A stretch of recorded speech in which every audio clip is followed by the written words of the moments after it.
ஆண்டவராய் இயேசு கிறிஸ்துவின் இனிய நாமத்தில் உங்கள் மத்தியிலே தேவனுடைய வார்த்தைகளை கொண்டு வந்திருக்கிறேன். தேவனுடைய வார்த்தைகள் இன்றைக்கு என்னென்று கேட்டால், நாங்கள் எப்படிப்பட்ட போர் செய்கிறவர்களாய் இருக்க வேண்டும் என்கிறது தான் தேவனுடைய வார்த்தைகள். தேவனுடைய வார்த்தையில் நாங்கள் பார்க்கும்போது, நாங்கள் ஒரு போராடுகிறவர்களாக இருக்கிறோம். யாரோடு போராடுகிறோம்? மனுஷரோட அல்ல எங்களுக்கு போராட்டம். எங்களுக்கு போராட்டம் யாரோடையாம்? பிசாசோட. அப்போ அந்த பிசாசோட நாங்கள் போராட வேணுமென்றால் நாங்கள் என்ன செய்யணும்? பிசாசை நாங்கள் இனங்கண்டு கொள்ளுகிறவர்களாக இருக்க வேண்டும். என்னென்று கேட்டால், எங்களுக்கு போராட்டம் உண்டு. போராட்டம் இல்லாமல் இல்லை. ஆனால் போராட்டத்துக்கு எங்களுக்கு என்ன வேணும்? போருக்கு போகிறதுக்கு ஒரு ஆயுதம் வேணும். அப்போ அந்த போர் ஆயுதங்கள் எங்களுக்குள்ள எப்படிப்பட்ட ஆயுதங்களாக இருக்கணும்? நல்ல கனமுள்ளதாக இருக்க வேணும். சும்மா நார்மல் ஆயுதங்களை கொண்டு போய் நீங்கள் போராட முடியாது. அப்போ கனமுள்ளதாக இருக்கணும். நான் ஒரு விஷயம் ஜெபம் பண்ணிட்டு இந்த போர்களை நாங்கள் பிசாசோடு போராடுறதுக்கு எங்களுக்கு என்ன வேண்டும், ஏது வேணுமென்றதை உங்களுக்கு சொல்கிறேன். அதுக்கு முதல்ல ஜெபம் பண்ணுவோம். தகப்பனே, உமக்கு நாங்கள் நன்றி சொல்லுகிறோம் ஐயா. நாங்கள் நினைப்பதற்கும் வேண்டுவதற்கும் அதிகமாய் கிரியை செய்கிறவரே, இந்த நேரத்தை தந்த கிருபைக்காய் உமக்கு நன்றி சொல்லுகிறோம். ஆண்டவரே போர் ஆயுதங்களை தரித்து கொள்ளுகிறவராய் எங்களை நீங்கள் நடத்த வேண்டுமென்று மன்றாடுகிறோம் ஐயா. பிசாசுக்கு எதிர்த்து நில்லுங்கள், அப்பொழுது அவன் ஓடிப்போவான் என்று எழுதியிருக்கிற பிரகாரம் நாங்கள் எதிர்த்து நிற்க ஆண்டவரே திராணி உள்ளவர்களாய், எங்களை ஆண்டவரே மாம்சத்துக்குரியவர்களாய் அல்ல, ஆவிக்குரிய போர் ஆயுதங்களை நாங்கள் தரித்து கொள்ளுகிறவர்களாய் எங்களை ஒவ்வொருத்தரையும் நீங்கள் நடத்தும்படியாக செபிக்கிறேன். ஆவியின் பட்டயம் எங்களுடைய கரத்திலே ஆண்டவரே எப்பொழுதும் ஆண்டவரே இருக்க வேண்டும் என்று மன்றாடுகிறோம். தேவாவியானவர் தாமே எங்களை ஆண்டவரே உம்முடைய வார்த்தை என்னும் பட்டயத்தாலே எங்களை நடத்தும்படியாக செபிக்கிறோம். ஆண்டவரே, நான் அல்ல, என் ரத்தம் அல்ல, என் மாம்சம் அல்ல, தேவாவியானவர் பேசும்படியாக செபிக்கிறேன். தேவன் தாமே ஆண்டவரே, நான் கொடுக்கிற ஒவ்வொரு ஆண்டவரே வார்த்தைகளும் உம்மிடத்திலே இருந்து வந்தது ராஜா. அதை அநேகர் பார்க்கவும் அதன்படி நடக்கவும், அதை ஆண்டவரே தகப்பனே ஏற்றுக்கொள்ளவும் ஐயா. ஆண்டவரே ஆமென்றும் ஆமீன் என்றும் உள்ள வார்த்தையின்படி ஒவ்வொருத்தரும் நடக்க கிருபை செய்யும்படியாக செபிக்கிறேன். இந்த இடத்திலே ஆண்டவரே தகப்பனே, நான் உம்மை முன்வைத்து ஆண்டவரே நீங்கள் பேச வேண்டும் என்று நான் மன்றாடுகிறேன் அப்பா. நீங்கள் பேசுங்க ஆண்டவரே, நீங்கள் இடைப்படுங்க ராஜா. இடைப்படும்படியாக ஜெபிக்கிறேன். எல்லாம் வல்ல இயேசு கிறிஸ்துவின் நாமத்தில் ஜெபிக்கிறேன் நல்ல பிதாவே. அப்போ போர் ஆயுதங்கள் நமக்கு எதுவாம்? ஆவி என்னும் பட்டயம். நாங்கள் இந்த ஆவியினாலே நடத்தப்பட வேண்டியவர்களாக இருக்கிறோம். இன்றைக்கு நாங்கள் போர் செய்கிறதற்கு நாங்கள் எப்படிப்பட்ட காரியங்களை நாங்கள் கையாள வேண்டும் என்கிறதை நாங்கள் பார்க்கிறதுக்கு இருக்கிறேன். முதலாவது பார்க்க போகிறது என்னென்று கேட்டால், 2 கொரிந்தியர் 10ஆம் அதிகாரம்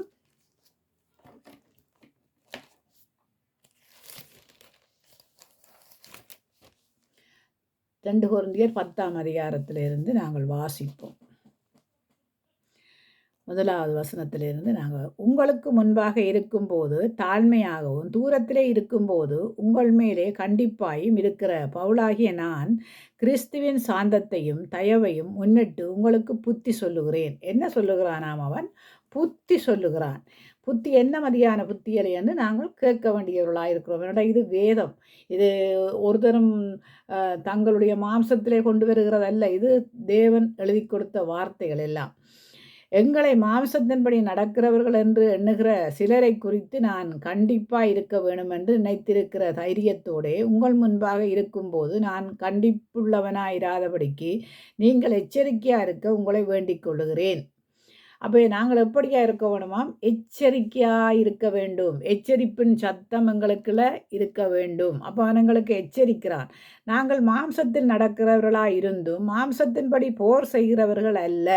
அப்போ எங்களுடைய மாம்சத்திலே நாங்கள் போர் செய்கிறவர்களாக இருக்கக்கூடாது. அப்போ நாங்கள் எப்படிப்பட்ட போர் செய்ய வேணுமா? இப்போ மாம்சத்தின்படி நாங்கள் மனுஷரோடு போர் செய்கிறோம். ஆனால் அந்த மனுஷனுக்குள்ளே இருக்கிற காரியங்களை, சிந்தனைகளை எல்லாம் பார்க்கும்போது நாங்கள் என்ன செய்ய வேண்டுமென்றால், அது பிசாசினுடைய கிரியைகளாக இருந்தால் பிசாசுக்குத்தான் நாங்கள் எதிர்த்து நிற்க வேண்டும். இப்போ நாங்கள் பிசாசுக்கு சில பேர் எதிர்த்து நிற்கிற இல்லை. அப்போ நீ என்ன சொல்கிறதுன்னு கேட்டால், பிசாசுக்கு எதிர்த்து நிற்காமல் மனுஷரை சபிக்க நினைக்கிறோம். மனுஷரை சபிக்க நினைக்கிறோம். இல்ல பிசாசுக்கு எதிர்த்து நிக்கிற பிள்ளைகளா இருக்கணும். அந்த ஒரு காரியங்கள் ஒருவருக்குள்ள நடக்குதுன்னு சொன்னால், அது எண்ணத்தாலே அது நடக்குது, ஏதால நடக்குதுன்று தானே. ஏனண்டா தேவனுடைய பிள்ளைகள் ஒரே இரத்தத்தால கழுவப்பட்டிருக்கிறோம், ஒரே ஞானஸ்நானத்தை பெற்றிருக்கிறோம், ஒரு ஆவிய உடையவர்களா இருக்கிறோம்.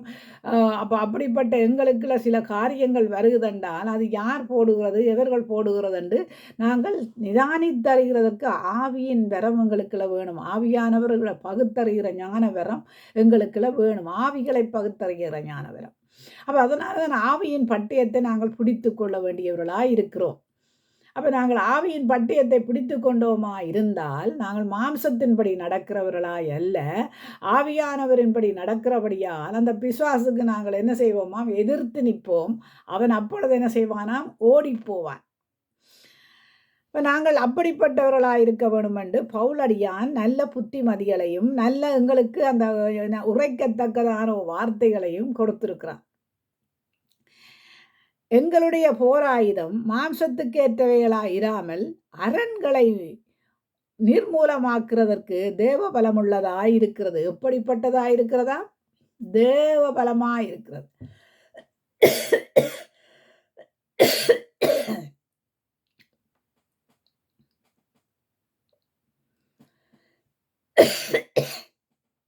அப்ப அரண்களை முறிக்கிற தேவ பலமாய் இருக்கிறது. அப்ப அரண்களை முறிக்கிறதுக்கு என்ன வேணுமா அவங்களுக்குள்ள? அந்த தேவனுடைய பலன் வேணும். தேவனுடைய பலன் இல்லாமல் அரண்களை நாங்கள் முறிக்க முடியாது. எங்களுடைய போராயுதம் மாம்சத்துக்கு ஏற்றவைகளாயிராமல். அப்ப நான் மாம்சத்துக்கு ஏற்றவனாய் இருக்கிறனா, அல்ல ஆவியானவராலே பலமுள்ளவனாய் இருக்கிறனா என்று என்ன எங்களை நாங்களே அறிந்து கொள்ள முடியும். அப்ப அவனுக்கு நாங்கள் எதிர்த்து நிற்கக்கூடிய பலம் இருக்குது எங்களுக்குள்ள. அப்போ எங்களுக்குள்ள இருக்கிறது என்னன்னு கேட்டால், எங்களுடைய போராயுதம் மாம்சத்துக்கேற்றபடி இராமல் அரண்களை நிர்மூலமாக்குறதற்கு, அரண்களை பிசாசின் கோட்டைகளை உடைக்கிறதற்கு, வெண்கல கதவுகளை தகர்க்கிறதற்கு, இரும்பு தாட்பாளுகளை முறிக்கிறதற்கு, எரிக்கோவை தகற்று போடுகிறதற்கு, எரிக்கோ முன்னுக்கு இரண்டாம் அதை தகற்று போடுவதற்கு எங்களுக்கு என்ன வேணுமா? தேவனுடைய பலன் வேணும். தேவனுடைய பலன் இல்லாமல் நாங்கள் ஒன்றும் செய்ய முடியாது. அப்போ தேவ பலத்தினாலே நாங்கள் நடத்தப்பட வேணும். தேவனுடைய பலத்தினாலே நடத்தப்பட வேணுமா இருந்தால், எங்களுக்கு தேவ பலம் இருந்தால் நாங்கள் என்ன செய்வோமாம்? அனுதினமும் வேதம் வாசிப்போம், அனுதினமும் ஜெபிப்போம், அனுதினமும் துதிப்போம், அனுதினமும் பாடுவோம், அனுதினமும் கர்த்தரோடு இணைந்து கொண்டு இருக்கும்போது தேவ பலம் நம்மை சூழ்ந்து கொள்ளும்.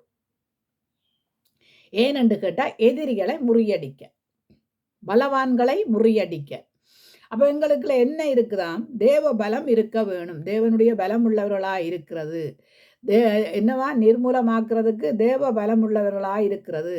அவைகளால் நாங்கள் தர்க்கங்களையும் தேவனை அறிகிற அறிவுக்கு விரோதமாக எழும்புகிற எல்லா மேட்டுமையும் நிர்மூலமாக்கி எந்த எண்ணத்தையும் கிறிஸ்துவுக்கு கீழ்ப்படிய சிறைப்படுத்துகிறவர்களாக இருக்கிறோம். அப்போ பாருங்க, எல்லா எண்ணங்களையும் கிறிஸ்துவுக்குள்ள எல்லாத்தையும் கிறிஸ்துவுக்குள்ளாக சிறைப்படுத்தி விட்டுருவணும்.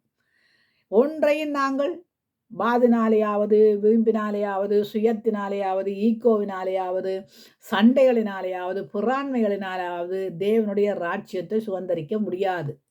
பிசாசு ஏனென்றால் அதைத்தான் பிடித்து கொள்ளுவான். உங்களுக்குள்ள என்ன பலவீனம் இருக்கிறதோ அதைத்தான் பிடித்து கொள்ளுவான். பேராசை இருக்குதோ அதைத்தான் பிடிப்பான். இவர்களுக்குள்ள என்ன ஆசை இருக்குது, இவர்களுக்குள்ள இப்படிப்பட்ட குணாதிசயங்கள், இதைத்தான் பிடித்து கொள்ளுவான். அவனுக்கு தேவையெல்லாம் பிரச்சனையை தூண்டி விடுறது தான். ஆனால் ஆண்டவருடைய தேவையெல்லாம் சமாதானத்தை கொடுக்கிறது. சமாதானத்தின் தேவன் இல்லையா அவர்? அவருடைய தேவையெல்லாம் சமாதானம் பெற வேணும் என்று நினைக்கிற ஆண்டவர் அவர். ஆனால் பிரச்சனையை கொண்டு வருகிறவன் ஆறாம், தூண்டி விடுகிறவன் ஆறாம்? பிசாசு.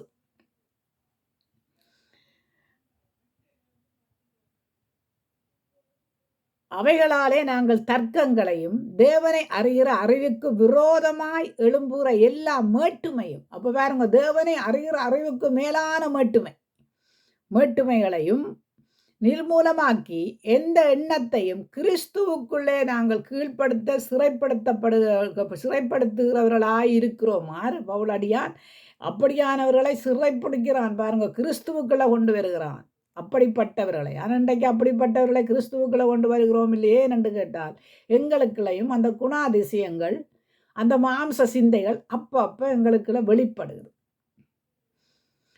உங்கள் கீழ்ப்படிதல் நிறைவேறும் போது எல்லா கீழ்ப்படியாமைக்கும் தக்க நீதியுள்ள தண்டனையை செலுத்த ஆயத்தமாயிருக்கிறோம். அப்போ கீழ்ப்படிதல், எங்களுடைய கீழ்ப்படிதல் என்னவா? நான் போன கிழமை சொன்னனே கீழ்ப்படிதலை பற்றி. அந்த கீழ்ப்படிதல் எங்களுக்குள்ள நிறைவேற வேணுமாயிருந்தால் கீழ்ப்படிதல் நிறைவேறும் போது எல்லா கீழ்ப்படியாமைக்கு தக்க நீதியுள்ள தண்டனை செலுத்த ஆயத்தமாயிருக்கும். அப்போ நீதியுள்ள தண்டனை. எங்களுடைய கீழ்ப்படிதல் எப்படியா இருக்கணுமா? கிறிஸ்துவுக்குள்ளாக இருக்க வேண்டும். பிள்ளைகளுடைய கீழ்ப்படிதல் இருக்கணுமா? கிறிஸ்துவுக்குள்ளாக இருக்க வேண்டும். பெற்றோருடைய கீழ்ப்படிதல் எங்கே இருக்கணுமா? கிறிஸ்துவுக்குள்ளாக இருக்க வேண்டும். வெளி தோற்றத்தின்படி பார்க்கிறீர்களா? ஒருவன் தன்னை கிறிஸ்துவுக்குரியவன் என்று நம்பினால், நான் கிறிஸ்துவுக்குரியவனாய் இருக்கிறது போல நான் கிறிஸ்துவுக்குரியவனாய் இருக்கிறது போல நாங்களும் கிறிஸ்துவுக்குரியவர்கள் என்று அவன் தன்னிலே தானே சிந்திக்க கடவான். அப்போ இங்கே பாருங்க, நாங்கள் என்ன செய்ய வேணும்? அவங்களுடைய போர் ஆயுதங்கள் எப்படிப்பட்டதாக இருக்காம்? மாமிசத்தில் நடக்கிறவர்களாய் இராமல் நாங்கள் எப்படிப்பட்டவர்களாக இருக்கணுமாம்? ஆவியினாலே நடத்தப்படுகிறவர்களாய் இருக்க வேண்டும். நல்ல கலாத்தியரை நாங்கள் பார்ப்போம். கலாத்தியர்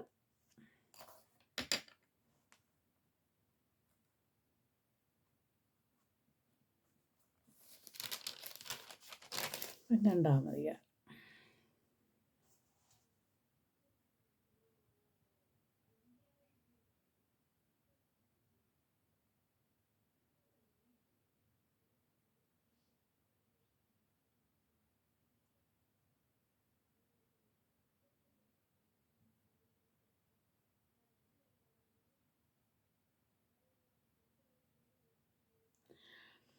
நமது சித்தத்தின்படி ஆலோசனைக்கு தக்கதாக எல்லாவற்றையும் நடப்பிக்கின்ற அவருடைய தீர்மானத்தின்படி நாங்கள் முன்குறிக்கப்பட்டு கிறிஸ்துவுக்குள் அவருடைய சுதந்திரமாகும்படி தெரிந்து கொள்ளப்பட்டோம். நீங்களும் உங்கள் ரட்சிப்பின் சுவிசேஷமாகிய சத்திய வசனத்தை கேட்டு விசுவாசியலான போது வாக்குத்தத்தம் பண்ணப்பட்ட பரிசுத்த ஆவியால் அவருக்குள்ள எப்படிப்பட்டவர்களாயிருக்கிறோமா? முத்திரை தரிக்கப்பட்டவர்களாயிருக்கிறோம். அப்போ பரிசுத்த ஆவியினாலே நாங்கள் முத்திரை தரிக்கப்பட்ட எங்களுக்குள்ள எப்படிப்பட்ட போராயுதம் எங்களுக்குள்ள இருக்கணும்? ஆவியனும் பட்டயம் இருக்கணும். ஆவியனும் பட்டயத்தினால நாங்கள் நடத்தப்படுகிறவர்களாக இருக்க வேண்டும். அப்ப நாங்கள் எங்களுடைய போராயுதங்கள் யாரோடைய? மனுஷரோடைய அல்ல, பிசாசோட எங்களுக்கு இருக்கிற போர். நான் அது அப்படி உங்களுக்கு சொல்லுவேனாயிருந்தால் நாங்கள் வசனத்தோட அப்படியே நான் உங்களுக்கு கடந்து போகிறேன். அப்போ நாங்கள் எப்படிப்பட்டவர்களாக? கட்டுகிறவர்கள்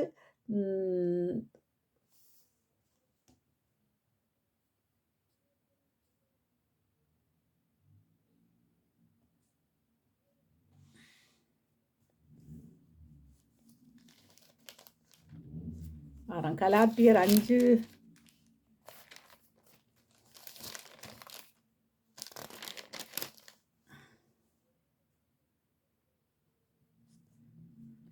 கலாத்தியர் 5 பார்ப்போமா? 5:12 பார்ப்போம். உங்களை கட்டுகிறவர்கள் தரிப்புண்டு போனால் நலமாயிருக்கும். சகோதரர்களே, நீங்கள் சுயதினத்திற்கு அழைக்கப்பட்டீர்கள். இந்த சுயதினத்தை நீங்கள் மாம்சத்துக்கு எதுவாக அனுசரியாமல் அன்பினாலே ஒருவருக்கொருவர் ஊழியம் செய்யுங்கள். அப்போ எப்படியா? எதுக்காக நாங்கள் அழைக்கப்பட்டிருக்கிறோமா? நாங்கள் மாம்சத்துக்கண்டு அழைக்கப்பட இல்லை. மாம்சத்துக்குரியவர்கள் மாம்சத்துக்குரிய காரியங்களைத்தான் சிந்திப்பார்கள். ஆனால் உங்களை கட்டுகிறவர்கள் தரிப்புண்டு போனால் நலமாயிருக்கும். எங்களை கட்டி வைக்கிறவன் யாரு? பொல்லாங்கானவன் எங்களை கட்டி வைக்கிறான். எப்படியான சிந்தனைகள், எப்படியான செயல்களை எங்களுக்குள்ள கொண்டு வந்து கட்டி வைக்கிறான் என்பதை நாங்கள் பார்க்க வேண்டியவர்களாக இருக்கிறோம். கலாத்தியரில் நாங்கள் 6ஆம் அதிகாரம் 6ஆம் வசனத்திலேருந்து பார்ப்போம்.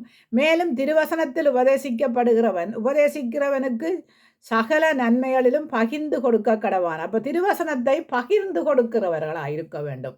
தன் மாம்சத்துக்கென்று 7வது பார்ப்போம். மோசம் போகாதிருங்கள். தேவன் நம்மை பரீட்சை வெட்டார். மனுஷன் எதை விதைக்கிறானோ அதையே அறுப்பான்.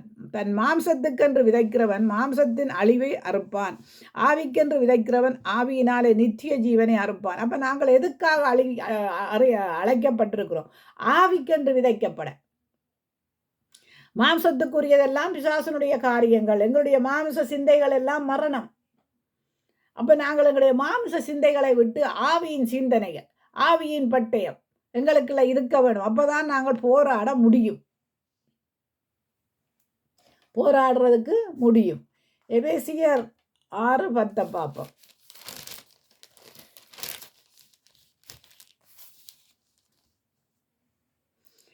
6:10 சொல்லப்பட்டிருக்கிறது பாருங்க. கடைசியாக என் சகோதரர்களே, கத்தரிலும் அவருடைய சத்துவத்திலும் வல்லன்மையிலும் பலப்படுங்கள். என்னத்திலையாம் பலப்படட்டான்?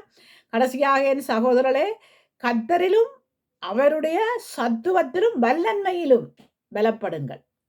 அப்ப அவருடைய சத்துவத்திலையும் வல்லன்மையிலையும் நாங்கள் பலப்படுகிறவர்களாயிருக்க வேண்டும். நீங்கள் பிசாசின் தந்திரங்களோடு எதிர்த்து நிற்க திராணி உள்ளவரா ஆகும்படி தேவனுடைய சர்வாயுத வர்க்கத்தை தரித்து கொள்ளுங்கள். அப்ப எதையும் தரித்து கொள்ளட்டாம்? தேவனுடைய சர்வ ஆயுத வர்க்கத்தை தரித்து கொள்ள வேண்டும். ஏனென்று கேட்டால் எங்களுக்கு பிசாசோட தானே போராட்டம், மனுஷனோட இல்லையே. அப்ப நாங்கள் இன்றைக்கு மனுஷனோட போராடுகிறோம். மனுஷனோட போராட்டம் எதனால? மாம்சத்தினால. மாம்சத்தின் கிரிகள் எதுவா? ஜீவனத்தின் பெருமைகள். இதுகளினால நாங்கள் என்ன செய்யறோம்னா மனுஷனோடு மனுஷன் போராடுகிறான். எதனால போராடுகிறான் கேட்டா, பதவி, பட்டம், பெருமை, சுயம், மீக்கோ, பணப்பிரியம், தற்பிரியம், வீம்பு, இப்படிப்பட்ட பல காரியங்களை அடுக்கலாம். பல காரியங்களை நாங்கள் அடுக்கலாம். அதெல்லாம் எல்லாத்தும் பாவத்துக்களை கொண்டு வருகிறது. மாம்ச சிந்தை எல்லாம் என்னமா? மரணம் என்றேக்க பாவம்.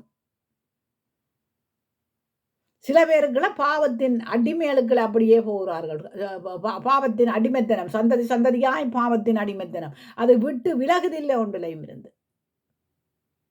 அப்ப அதை விட்டு விலக வேணுமா இருந்தால், அது சத்ருவானவன் போடுகிற திட்டமா இருந்தால், அதை நாங்கள் வேதத்திலே ஆராய்ந்து அறிந்து அவனுக்கு எதிர்த்து நிற்கிற பிள்ளைகளா இங்க எல்லாத்திலையும் எல்லாமா எழுதியிருக்குது வேதத்துல.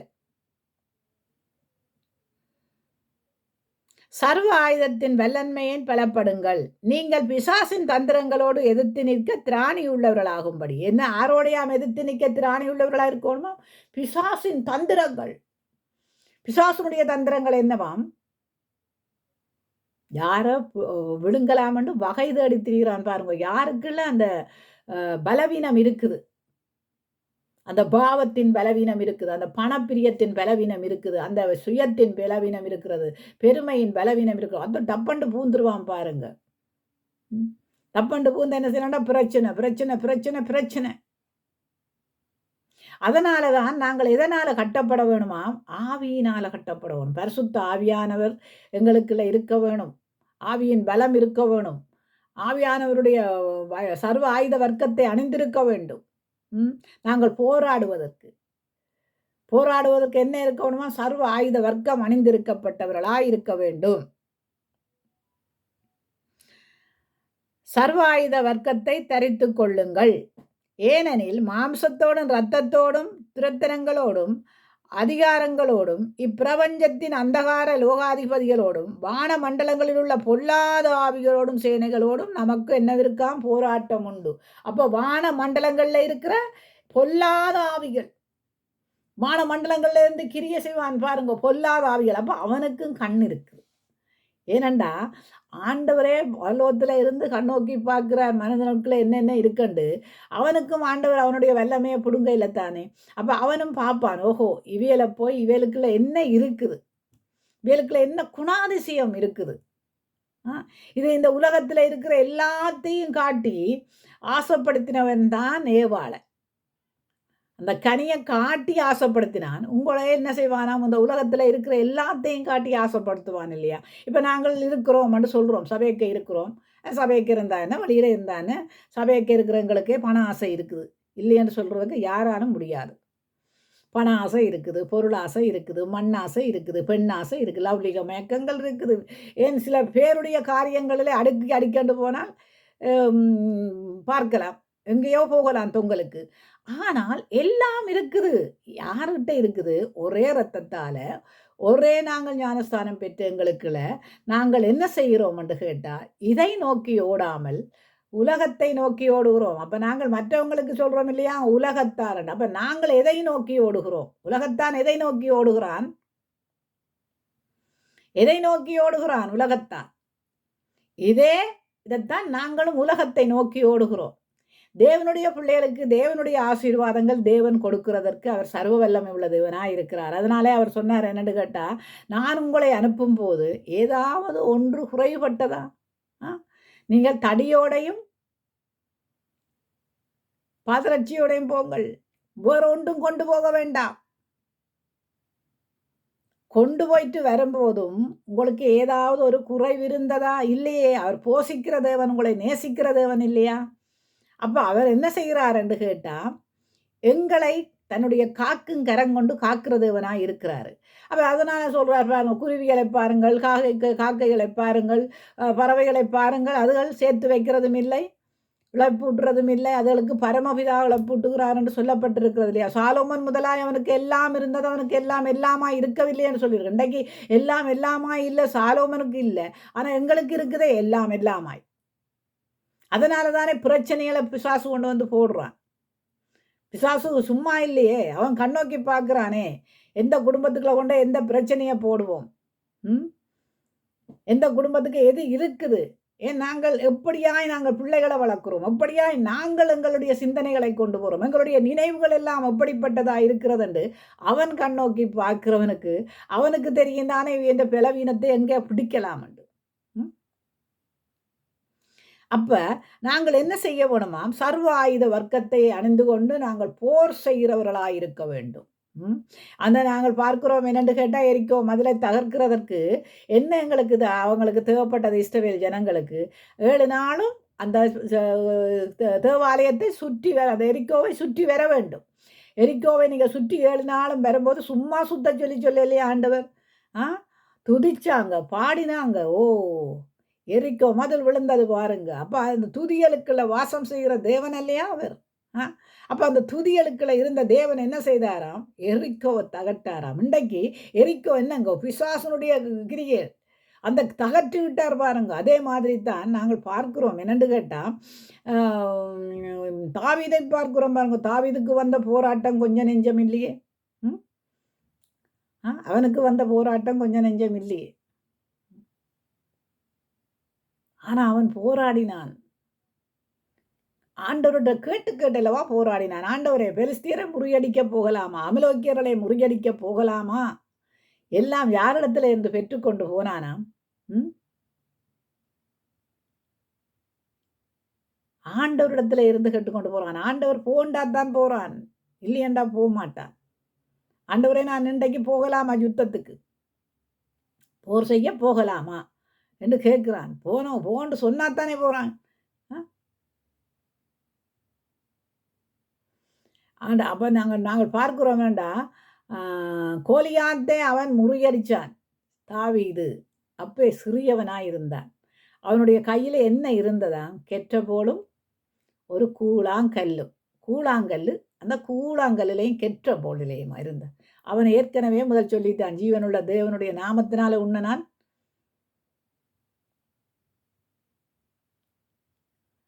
அவனை பார்த்து என்ன சொன்னான்? கோலியாத் என்ன சொன்னான்? நீ ஒரு சின்ன ஒரு பூச்சி, உன்னை நசுக்கிறதுக்கு எனக்கு தெரியும் உண்டு, ஆனால் சின்ன பூச்சி தான். ஆனால் அந்த பூச்சிகிட்ட இருந்தது என்னன்னு தெரியாமல் இருந்ததா?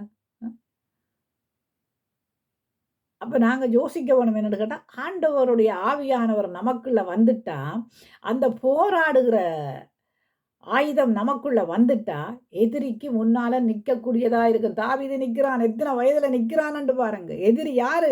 ஓ, அவன் பெரிய ஒரு உயர்ந்த மனிதன். அவனுக்கு முன்னாலே ஒரு சிறு பையன் நிற்கிறான் என்றால் அவன் சிறு பையனுக்கு இருந்தது என்ன? ஆவி என்னும் பட்டயம்.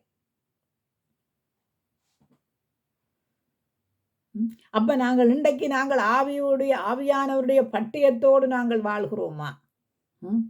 எதிரிய முறியடிக்கிறதுக்கு. இன்னைக்கு நாங்கள் என்ன செய்யறோம் என்று கேட்டா, எங்களுடைய குணாதிசயங்கள் அவனை உள்ள கொண்டு வந்து விடுது. எங்களுடைய நினைவுகள், சிந்தனைகள் அவனை உள்ள கொண்டு வந்துடுது. தேவ ஆவியானவர் என்ன செய்கிறாராம்? தள்ளி போய் விலக்கி போய் நிற்கிறார். ஏன்? முதலாவது என்னுடைய ராஜ்யத்தையும் சுதந்திரத்தையும் நீதியையும் தேடுங்கள் என்று சொல்லும்போது அவருடைய ராஜ்யத்தையும் சுதந்திரத்தையும் நீதியையும் அங்கால பக்கத்தில் வச்சுட்டு நாங்கள் என்ன செய்கிறோம்னா மாம்ச சிந்தனைகளை கொண்டு வரும்போது ஆவியின் சிந்தனை, பரிசுத்த ஆவியானுடைய சிந்தனை அங்கால போய்விடுது. ஏனெனில் மாம்சத்தோடும் இரத்தத்தோடும் அல்ல, துரத்தனங்களோடும் அதிகாரங்களோடும் பிரபஞ்சத்தின் அந்தகார லோகாதிபதிகள் அவர்களோடும் வான மண்டலங்களிலே உள்ள பொல்லாத ஆவிகள், வானமண்டலங்களில் இருக்கிற பொல்லாத ஆவிகளோடும் ஆவிகளின் சேனைகளோடும், ஆவிகளின் சேனைகள் பாருங்க கூட இருக்குது பிசாசு.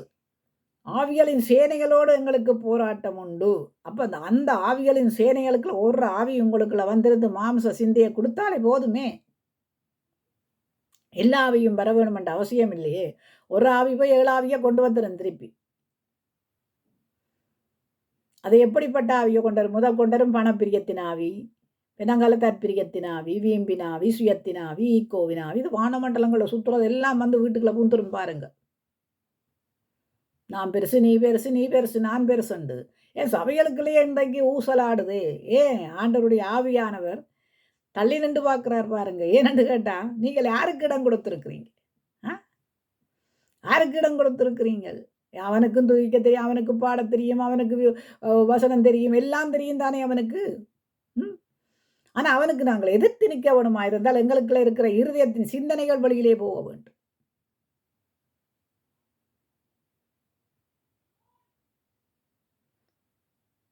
சேனைகளோடு நமக்கு போராட்டம் உண்டு. ஆகையால் தீங்கி நாளிலே அவைகளை நீங்கள் எதிர்க்கவும் சகலத்தையும் செய்து முடித்தவர்களாய் நிற்கவும் திராணி உள்ளவர்களாகும்படிக்கு தேவனுடைய சர்வாயுத வர்க்கத்தை எடுத்துக்கொள்ளுங்கள். சர்வாயுத வர்க்கத்தை எடுத்துக்கொள்ளுங்கள். மனுஷன் அப்பத்தினாலே மாத்திரமல்ல தேவனுடைய வார்த்தையினாலே பிழைப்பான் என்று எழுதியிருக்கிறது. அந்த வர்க்கத்தை எடுத்துக்கொள்ளுங்கள். ஆவி என்னும் பட்டயத்தை பிடித்துக் கொள்ளுங்கள். யாரோட நீங்கள் எதிர்க்கவும் சகலத்தையும் செய்து முடித்தவர்களாய் நிற்கவும். எதிர்க்கிறது, அவனோட எதிர்த்து சகலத்தை தீங்கினாலே அவனோட எதிர்த்து சகலத்தையும் செய்து முடிக்கத்தக்கதாய் திராணி உள்ளவர்களாய் நிற்கும்படிக்கு தேவனுடைய சர்வாயுத வர்க்கத்தை நாங்கள் என்ன செய்யணுமா? தரித்து கொள்ள வேண்டும். சத்தியம் என்னும் கச்சையை உங்கள் அறைகளிலே கட்டினவர்களாயும் நீதி என்னும் மார்க்கவசத்தை தரித்தவர்களாயும். அப்போ சத்தியம் என்னும் கச்சையை கட்டிக்கொள்ளும். சத்தியம் என்னும் கச்சையை நீங்கள் கட்டிக்கொள்ள வேண்டும்.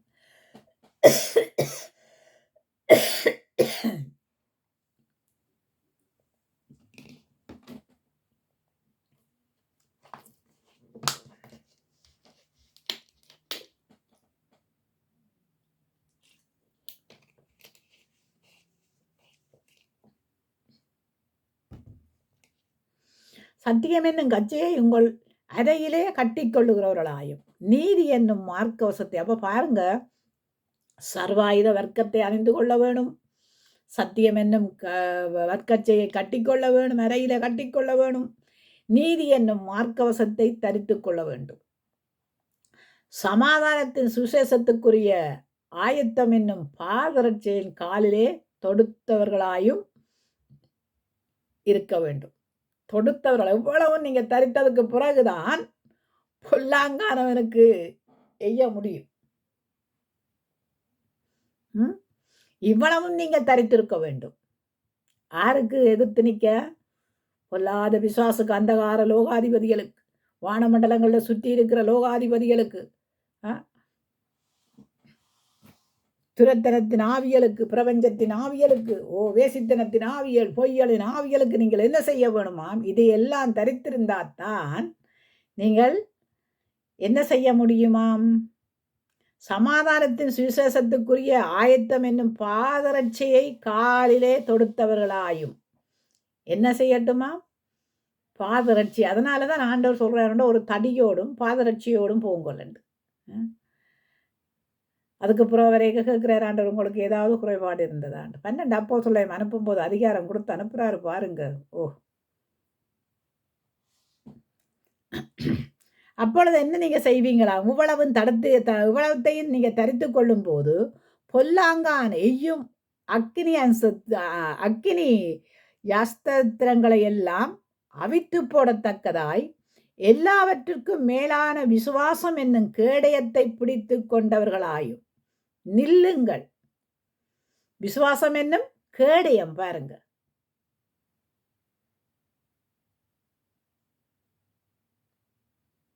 நாங்கள் பார்க்கிறோம் என்னென்னு கேட்டால், யாக்கோப்பு மரிக்கும்போது ஏசாவிட்ட போய் சொல்லுவான் என்னென்னு கேட்டால், நீ போய் அவன் வில் வித்தக்காரன், வில் வச்சிருக்கிறான், அம்பு வச்சிருக்கிறான், மிருகங்களை வேட்டையாடுறது, நீ போய் அடித்து கொண்டு வான்னு சொல்கிறாரு. அவன் போகிறான் பாருங்க. அப்போ நாங்கள் எறிகிற அம்பு வந்து அந்த சட்டியாக போய் அந்த எதிரிக்கு விழ வேணும், எய்ய வேணும் பாருங்க. எங்க எய்ய வேணும்? விசுவாசம் என்னும் கேடயத்தை பிடித்து கொண்டவர்களாயும் நில்லுங்கள். என்னத்துக்காம்? எதை நாங்கள் மேற்கொள்றதற்காம்? பொல்லாங்கான் எய்யும். அப்போ பொல்லாங்கான் என்ன எய்கிறானா மனுஷருக்கு மத்தியில்? ஒரு ஒன்றை எய்ந்து விடுவான். என்னத்துக்கண்டு கேட்டால், இந்த பண ஆவி வருகுது, அப்படியே வருகுது பாருங்க. இப்போ பணத்தின் ஆவி வந்த உடனே எங்களுக்குள்ள பணப்பிரியத்தின் ஆவி வந்துடும். 4 வேலை செய்ய வேணும், 5 வேலை செய்ய வேணும், வீடு கட்ட வேணும், அது செய்யணும், 10 வீடு வாங்கணும். இப்படியான இந்த பணப்பிரியத்தின் ஆவியை எங்களுக்குள்ள இருதயத்துக்குள்ள போட்டுருவான். என்னன்னு கேட்டால், எங்களுடைய இருதயம் எதை நோக்கி நிற்குதுன்னு அவன் பார்க்குறான். அதே மாதிரி பெருமை என்னும் ஆவி அடுத்தது. ஒவ்வொரு ஒரு ஆவியாக மக்கு பக்கண்டு அனுப்பிவிட்டால் எல்லா ஆவியும் வந்து நமக்குள்ள என்ன செய்யுமா? சண்டையை கொண்டு வந்துடும் பாருங்க. ஐக்கியத்தை கொண்டுறாது, அன்பை கொண்டுறாது, சமாதானத்தை கொண்டுறாது. நீங்கள் ஆவிகளை பகுத்தறிந்தீங்கன்னு சொன்னால் தெரியும் எப்படிப்பட்ட ஆவிகள் எல்லாருக்குள்ளேயும் இருக்குன்னு. அப்போ பொல்லாங்கா நெய்யும் அக்கினி அஸ்திரங்களை எல்லாம், அக்கினி யாஸ்திரங்களை எல்லாம் அவித்து போடத்தக்கதாய் எல்லாவற்றுக்கும் மேல எல்லாத்தையும் அவித்து போடத்தக்கதான விசுவாசம் நாங்களுக்குள்ள இருக்க வேணும். அவித்து போடத்தக்கதாய் எல்லாவற்றுக்கும் மேலான விசுவாசம் என்னும் கேடயம். விசுவாசம் என்னும் கேடயத்தை பிடித்துக்கொள், கேடயத்தை பிடித்துக்கொள்.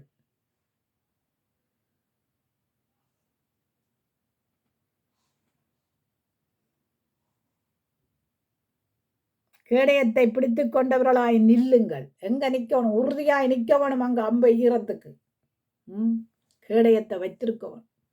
தாவீது ராஜா வச்சிருந்தான். அவன் என்னன்னு கேட்டா, இதுல ஒரு இது கட்டி இங்கால அம்பையும் வச்சுக்கொண்டு வில்லையும் வச்சுக்கொண்டு நிற்கிறான். இதுக்கு இருந்து எடுத்து அங்க ஓடுறான் பாருங்க. ஒரு எறிதான் நெத்தியில பொட்டண்டு விழுந்ததான், சத்துரு விழுந்தான்.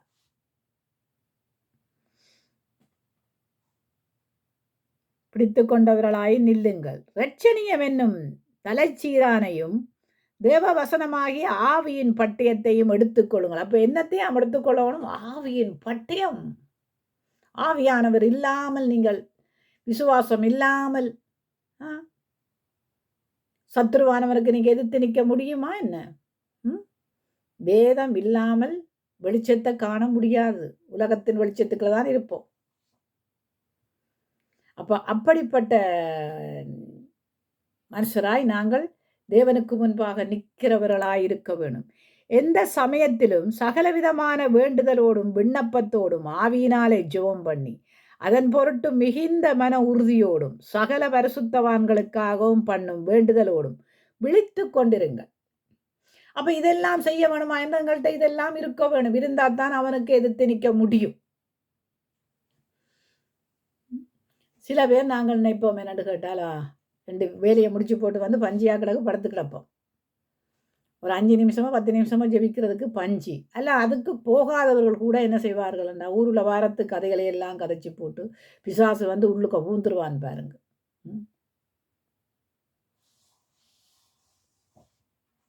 அப்போ இப்படிப்பட்ட காரியங்கள் எல்லாம் நமக்குள்ள இருந்தால்தான் அவனோட போராட முடியும்.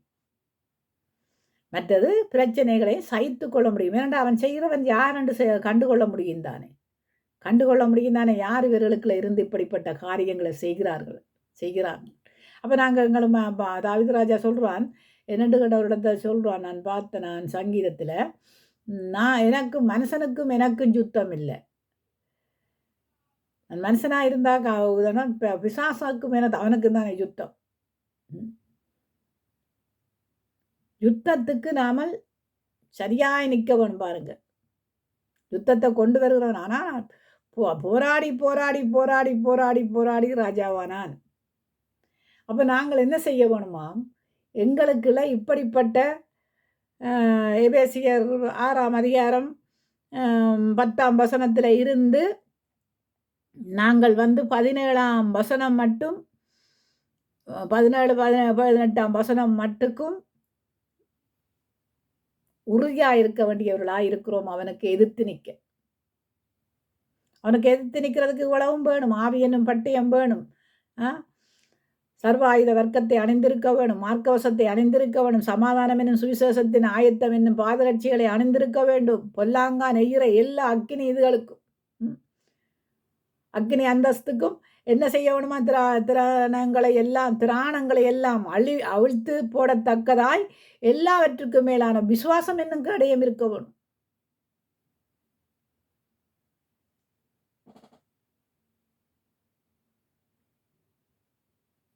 ஆண்டவரோட இருந்து நாங்கள் உறவாடும் போது எங்களுக்கு சில காரியங்கள் தேவையான ஆவியானவரை நம்ம தட்டி எடுப்புவார், எழுப்பிட்டு போடுவார், ஜெபம் பண்ண எழும்பிட்டு. அப்படிப்பட்ட ஆவியானவர், அவரை நாங்கள் தரித்து கொள்ள வேண்டும். நாங்கள் என்னென்னத்தையோலாம் தரித்து கொள்கிறோம் பாருங்கோ. பிசாசுக்கு எதிர்த்து நிற்க திராணி இல்லாதவர்களாக இருந்து என்ன செய்கிறோம் என்று கேட்டால், எங்களுக்கு பல பல யோசனைகளை கொண்டு வந்து போட்டு, பல காரியங்களை உள்ளத்திலே கொண்டு வந்து போட்டு, அவர் இந்த உலகத்துக்கு உரிய காரியங்களை போட்டு எங்களை என்ன செய்கிறான் என்று கேட்டால், இயேசுவை விட்டு விலக்கிறதுக்கு பார்க்குறான். அதனால தான் நீங்கள் இயேசுவை மறுதலித்து வழி விலகி போனீர்கள் என்று சொல்லப்பட்டிருக்கிறது. நீங்கள் இயேசுவை விட்டு வேற எங்கனையும் போக வேணுமென்ற அவசியம் இல்லையா. சபையிலே இருந்து கொண்டு நீங்கள் இயேசுவை விட்டு வழி விலகிறதுக்கு அவன் செய்வான். கடைசி காலத்தில் அவன் சபைக்குள்ளே தான் வருவான். அதனால தான் வந்தான், ஆண்டவரே நீங்கள் நல்ல விதையை விதைத்தீங்கள் அல்லவா, ஏன் களைகள் வந்து விழுந்தது என்று கேட்டதுக்கு தான் அவர் சொல்கிறாருன்னா, சத்துரு கொண்டு விதைத்து போட்டு போயிட்டான். அதை பிடுங்கட ஆண்டவரே என்று கேட்டதுக்கு நான் பிடுங்கும் காலம் பெறும், நான் பிடுங்குவேன். நாங்கள் சத்துருவை இனங்கண்டு கொள்ள வேணுமா இருந்தால், இந்த பிரச்சனைகள் வரும்போது நினைக்கலாம், இவர்களுக்குள்ள எப்படிப்பட்ட ஆவிகள் இருந்து இவர்களை அலக்களிக்குது. பணப்பிரியத்தின் ஆவி அலக்களிக்கும், பொய்யின் ஆவி அலக்களிக்கும், லௌலிக மயக்கங்கள் அலக்களிக்கும், சிற்றின்ப ஆசைகள் அலக்களிக்கும், சுயம், ஈக்கோ, முகத்துதி இவையெல்லாம் அலக்களிக்கிற வியாதி. இந்த வருகிற வருத்தங்களை விட இப்படிப்பட்ட வியாதிகள் வந்தால் ஒன்றும் செய்ய முடியாத அளவுக்கு நிற்பீங்கள். ஆண்டவரிடத்துல பாதத்தில் இருந்து நீங்கள் உபாசிச்சு, அதுக்கும் அந்த பேயை கலைக்கிறதுக்கு ஆண்டவரை சொல்றார், உபாசத்தினாலே அவளுக்கு அந்த பேய் ஓடாதட்டு. இப்போ நாங்கள் அப்படிப்பட்ட மனுஷர்களாய் தேவனுக்கு முன்பாக ஒரே இரத்தத்தால் கழுவப்பட்ட எங்களுக்குள்ளே அந்த அந்த ஞானம் இருக்க வேணும், எந்த தெய்வீக ஞானம் இருக்க வேணும், ஆவியானவர் இருக்கணும் நமக்குள்ள, பரலோகத்துக்கு போய் சேர்றதுக்கான காரியங்கள். இந்த பூமியில நமக்கு எல்லாம் இருக்குது. இன்னும் கொஞ்சம் ஆண்டவரே, இன்னும் கொஞ்சம் உங்களோட மாம்ச சிந்தையால தான் நீங்க காரியங்களை செய்கிறீங்களே ஒழிய ஆண்டவர் சொல்ல இல்லை. என்னடா நீங்க நினைக்கிறீங்க, இந்த ஆபிரகாம் சொத்து பத்தோடு வாழ்ந்து பூமி தாங்க முடியாம இருந்துச்சு, அப்படியா நாங்கள் இனி வருங்காலம் இருப்போம்னு நினைக்கிறீங்க? No no no no. அதனால சொல்றாரு, என்னடா தரித்திரளுக்கு கொடுத்துட்டு வா. எங்க சொன்னாராம்? அது புதிய ஏற்பாடுலானே சொல்லியிருக்கிறார், பழைய ஏற்பாடுலையே சொல்லியிருக்கிறேன். புதிய ஏற்பாடு தான், பழைய ஏற்பாடு அல்லவா? என்ன எல்லாத்துக்கும் எடுக்கிறது பழைய ஏற்பாடு அல்லவா? பழைய ஏற்பாட்டில் இருந்து தங்களுக்கு பிடிச்சமான காரியங்களை எடுத்து போடுவாங்க. ஆனால் சில பேர் பழைய ஏற்பாட்டின் காலத்தில் இருந்து எடுத்து போடுறத உடனே சொல்லுவாங்க, அது பழைய ஏற்பாடு. பழைய ஏற்பாட்டில் நல்லதும் இருக்குது, கெட்டதும் இருக்குது. நீங்கள் எது எடுக்கணுமோ அதைத்தான் எடுக்க வேணும். செய்யாது என்று இருக்கு இல்லையா? என் புதிய ஏற்பாட்டில் அந்த பழைய ஏற்பாட்டு காரியங்கள் புதிய ஏற்பாட்டுக்குள்ள இருக்கிறதே. ஆபிரகாம் விசுவாசித்தான், நீதிமானாய் எண்ணப்பட்டான், ஆபிரகாம் ஈசாக்கை பலி கொடுத்தான், எல்லாம் கிடக்குதானே புதிய ஏற்பாட்டுக்குள்ள. பூவாகமத்தை நாங்கள் பார்ப்போம்.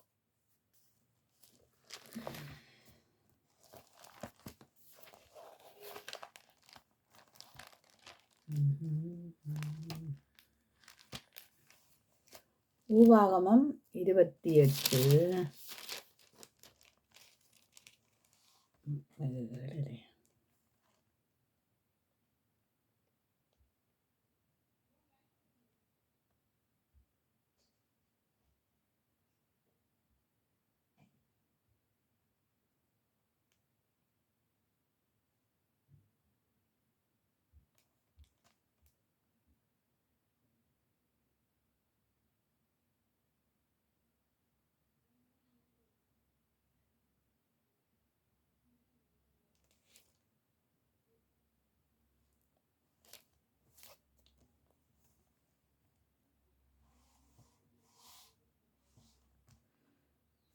28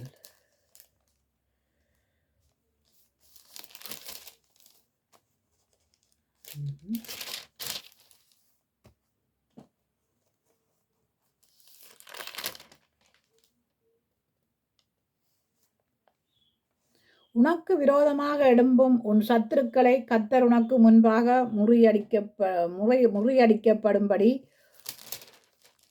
ஒப்புக் கொடுப்பார்.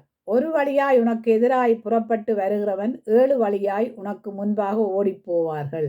கர்த்தரின் களஞ்சியங்களையும் நீ கையிடும் எல்லா வேலைகளிலும் உனக்கு ஆசீர்வாதத்தை கட்டளை. அப்ப ஆண்டவருடைய வார்த்தைகள் என்னென்ன, உனக்கு விரோதமாய் எழும்பும் உன் சத்துருக்களை கர்த்தர் என்ன செய்வாராம், உனக்கு முன்பாகவே முறியடிப்பார்.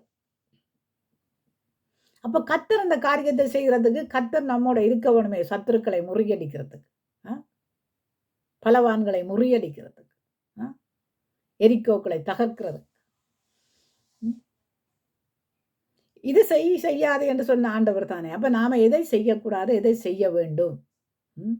கடைசி காலங்கள்னு சொல்கிறோம், எல்லாரும் சொல்லுவோம், இது கடைசி காலம், ஆண்டவர் வரப்போறார். உங்கள்கிட்ட சொல்லிட்டு அவர் வரமாட்டார், சொல்லாமத்தான் வருவார். ஆனால் நாங்கள் என்ன செய்ய வேணுமாம், ஆண்டவர் சொல்லுகிற ஆயத்தமாயிருங்கள். எதிலே ஆயத்தமாயிருக்கணும்? ஜெபத்திலே, விழிப்பிலே, வேத வாசிப்பிலே, எல்லாத்திலையும் நாங்கள் ஆயத்தமாக இருக்கணும். சத்துரு வராதபடிக்கு அவனுக்கு எதிர்த்து நிற்கிற காரியங்களிலே நாங்கள் ஆயத்தமாக இருக்க வேண்டும். அப்படிப்பட்டவர்களாய் நாங்கள் கர்த்தருக்கு முன்பாக நிற்க வேண்டியவர்களாய் இருக்கிறோம்.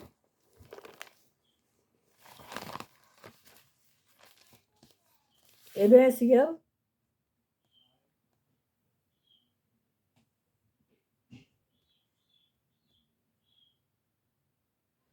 6:10-17.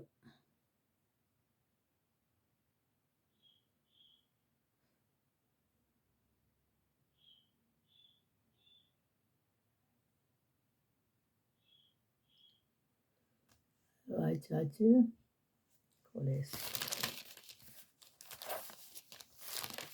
கொலேசியர் 1:1-29.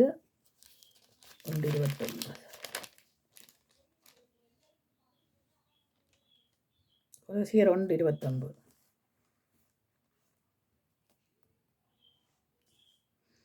அதற்காக நான் எனக்குள்ளே வல்லன்மையாய் கிரியையை நடப்பிக்கின்ற அவருடைய பலத்தின்படி போராடி பிரயாசப்படுகிறேன். என்னத்தினால போராடி பிரயாசப்படுகிறானாம்? அவருடைய பலத்தினாலே போராடி பிரயோசனப்படுகிறான். யாரு? பவுலடியான்.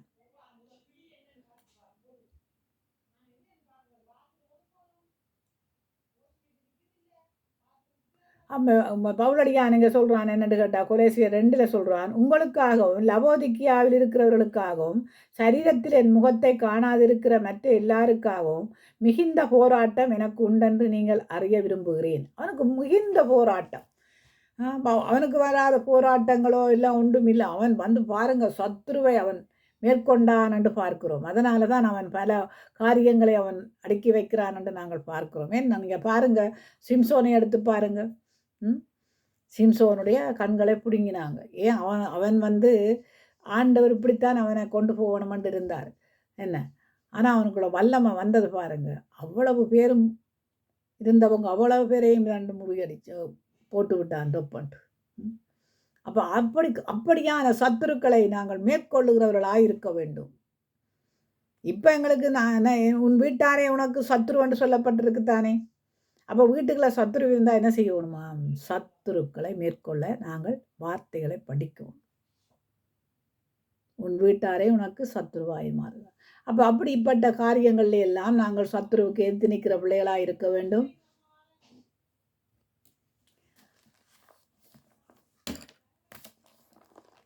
உபாகமம்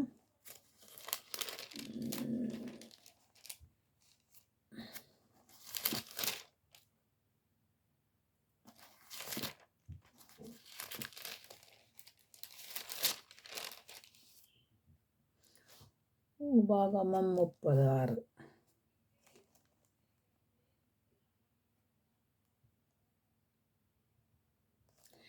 உன் தேவனாகிய கர்த்தரில் நீ உன் முழு இருதயத்தோடும் உன் முழு ஆத்துமாவோடும் அன்பு கூர்ந்து பிழைக்கும்படி உன் தேவனாகிய கர்த்தர் உன் இருதயத்தையும் உன் சந்ததியாரின் இருதயத்தையும் விருந்தேசனம் பண்ணி இந்த சாபங்களை எல்லாம் உன் சத்துருக்கள் மேலும் உன்னை துன்பப்படுத்தின உன் பகைஞர்கள் மேலும் சுமர பண்ணுவார். அப்போ எப்படி செய்வாராம் ஆண்டவர்? என்னன்னு கேட்டால், உன் தேவனாகிய கர்த்தரை எப்படியாயாம்? நீ உன் முழு இருதயத்தோடும் முழு ஆத்துமாவோடும் முழு பலத்தோடும் நீ தேடும்போது உன் சத்துருக்களை எல்லாம் ஆண்டவர் என்ன செய்வாராம்?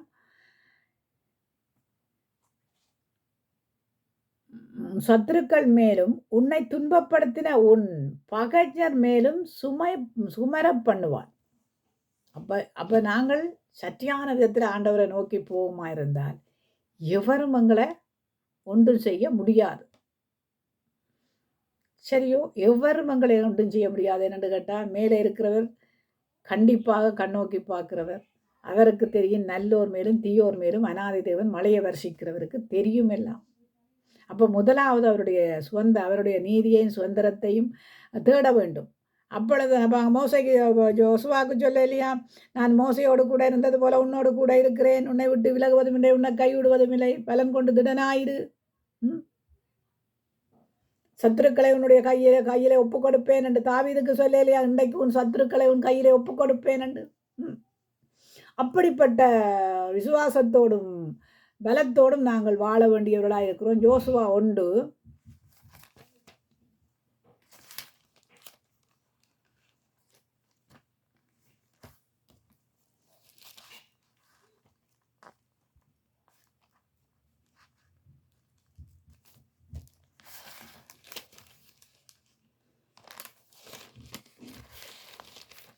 யோசுவா 1:5 நீ உயிரோடு இருக்கும் நாளெல்லாம் ஒருவனும் உனக்கு முன்பாக எதிர்த்து நிற்பதில்லை. நான் மோசையோடு இருந்தது போல உன்னோடும் இருப்பேன். நான் உன்னை விட்டு விலகுவதும் இல்லை, உன்னை கைவிடுவதும் இல்லை. பலன் கொண்டு திடன்மனதாயிரு. இந்த ஜனத்தின் பிதாக்களுக்கு நான் கொடுப்பேன் என்று ஆணையிட்ட தேசத்தை இவர்களுக்கு பங்கிடுவாய். அப்போ பாருங்க, நான் ஆரோடு இருந்தது போல இருப்பேன் என்று சொல்லியிருக்கிறார். அந்த மோசையோடு கூட இருந்தது போல யோசுவாவோடும் கூட இருப்பேன். என்னடா, மோசையோடு இருந்து எதிரிகளை முறியடித்த தேவன் இல்லையா?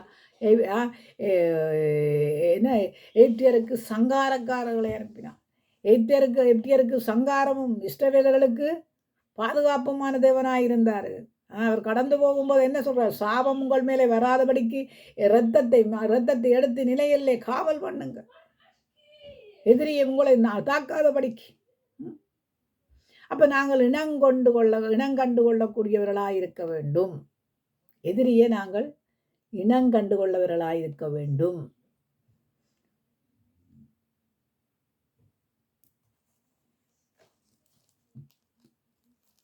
உபாகமம் 33 உபாகமம் 33 27 29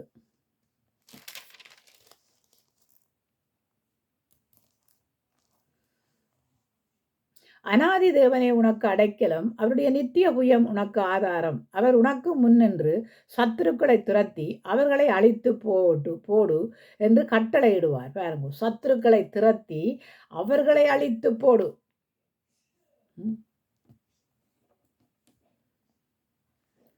இஸ்ரவேல் சுகமாய் தனித்து வாசம் பண்ணுவான். யாக்கோப்பின் ஊற்றானது தானியமும் திராட்சரசமும் உள்ள தேசத்திலே இருக்கும். அவருடைய வானம் பனியை பெய்யும். இஷ்டவேலே நீ பாக்கியவான். கர்த்தராலே ரட்சிக்கப்பட்ட ஜனமே, உனக்கு ஒப்பானவன் யார்? உனக்கு சகாயம் செய்யும் கேடகமும் உனக்கு மகிமை பொருந்திய பட்டயமும் அவரே. உன் சத்துருக்கள் உனக்கு இச்சகம் பேசி அடங்குவார்கள். அவர்கள் மேடுகளை மிதிப்பாய் என்று சொன்னார். அப்போ சத்துருக்கள் இச்சகம் பேசி அடங்குவார்கள். இச்சக பேச்சுகள், சத்துருக்களுக்கு இருக்கிறதுல இச்சக பேச்சுகள். அப்போ மனுஷனைத்தானே ஒரு பக்கத்துக்கு பார்த்தா மனுஷனுடைய மனுஷனுக்குள்ள இருக்கிற சத்ரு இச்சக பேசுகளை இச்சையான காரியங்களை இழுப்புண்டு போற காரியங்களை கொடுக்கிறவன் சத்ரு. அப்படிப்பட்டவர்களாய் இருக்காதபடிக்கு நாங்கள் தேவனோடு ஐக்கியமாய் தேவனோடு உறவாடி கொண்டிருப்போமாய் இருந்தால் சத்ருவை நாங்கள் மேற்கொள்ளுவோம். அதனால தான் மிகாவேல் சொல்றான் என்னென்று கேட்டால், நான் அவருக்கு ஒப்பாயிருப்பேன், அவருக்கு ஒப்பாயிருப்பேன் என்று. நான் மஞ்சத்தில் ஏறுவேன். அப்படி சொன்னபடியாக தான் மிகா ஆண்டவர் பிடிச்சி தள்ளி விட்டார் பாருங்க. அப்போ அவருக்கு ஒப்பானவன் யார்? ஒருவனும் இல்லையே, எந்த மனுஷனும் இல்லை அவருக்கு ஒப்பாக. அப்போ நாங்கள் தாழ்த்தப்பட்டு தேவனுக்கு முன்பாய் நிற்கும் போது அவர் எங்களுக்கு மகிமையின் பிரசன்னமாய் விட்டிருக்கிறார்.